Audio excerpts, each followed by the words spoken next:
It started with a scream. A woman gasping for air, her hands trembling as two officers forced her to the ground beside her car. "Stop resisting!" one shouted. But she wasn't resisting. She was reaching for her badge. People stood frozen on the sidewalk, phones recording, disbelief spreading like wildfire. Because no one knew, the woman they were choking wasn't just anyone. She was the one who trained them. Dr. Naomi Pierce was known in Washington as calm under fire, a woman whose voice could silence a room of generals. But today, she was just another black woman driving home after a long day at FBI headquarters. It was supposed to be an ordinary evening. A stoplight, a police cruiser pulling behind her, flashing red and blue lights painting the inside of her car. She exhaled, rolled down her window, and waited, just like her father had taught her. "Yes, officer?" she asked softly. But the man who approached didn't see composure. He saw threat.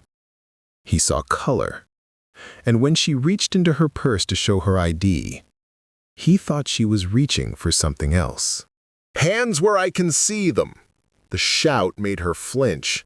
She froze, but it didn't matter.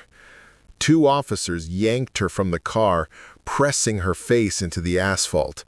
Her cheek burned, her breath caught in her throat. "I'm an officer of the—" She tried to speak, but the words were cut short by a knee on her back. Crowds gathered, phones lifted. She heard someone cry, "She can't breathe!" Memories flashed, training sessions, ethics briefings, speeches about de-escalation. And now her own life hung in the balance because the men sworn to protect didn't recognize the woman who wrote those rules. The edges of her vision dimmed. But even then, she whispered through clenched teeth, "My badge is in my pocket." The chaos stopped when a black SUV screeched to a halt. Agents in suits jumped out, shouting, "Stand down! That's Director Pierce!" The officers froze mid-motion.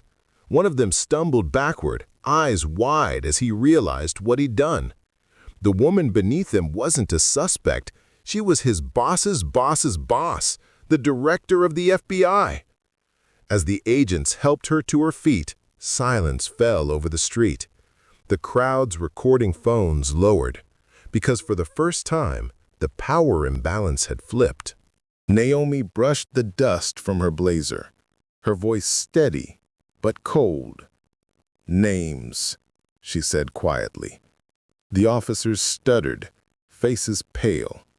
She didn't yell. She didn't need to. Her calm carried more weight than any scream could.